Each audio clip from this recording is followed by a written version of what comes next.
In theory, people should make investment decisions based on their goals and characteristics of the investment options available to them at that time. But that's not what people do. The economists found that people's lifetime investment decisions are heavily anchored to the experiences those investors had in their own generation, especially experiences early in their adult life.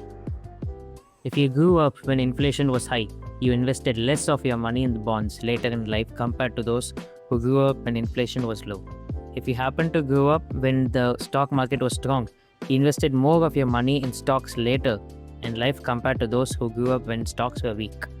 The economist wrote, our findings suggest that individual investors willing to bear risk depends on personal history, not intelligence or education or sophistication, just the dumb luck of when and where you were born. The Financial Times interviewed Bill Gross, the famous bond manager in 2019. Gross admits that he would probably not be able to be where he is today if he had not been born a decade earlier or later, the piece said. Gross's career coincided almost perfectly with the generational collapse in interest rates, and that gave bond prices a tailwind. That kind of a thing doesn't just affect the opportunities you come across. It affects what you think about those opportunities when they are presented to you. To Gross, bonds were wealth-generating machines.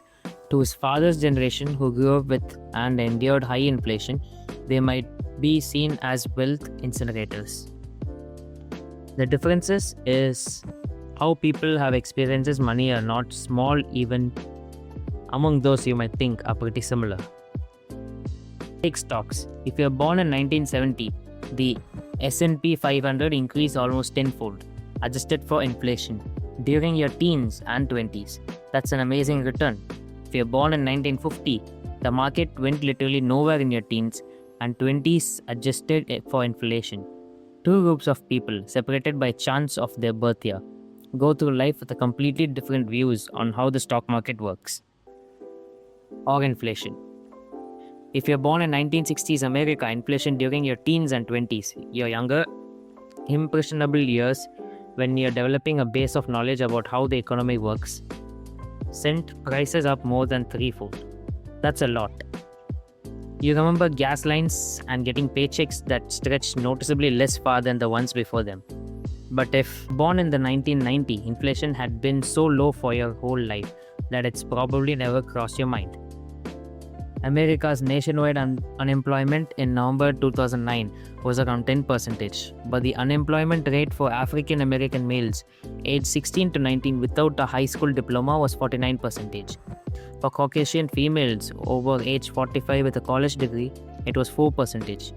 Local stock markets in Germany and Japan were wiped out during World War II.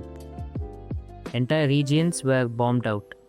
At the end of the war, German farms only produced enough food to provide the country's citizens with 1,000 calories a day. Compare that to the US, where the stock market more than doubled from 1941 through the end of 1945, and the economy was the strongest it had been in almost 2 decades.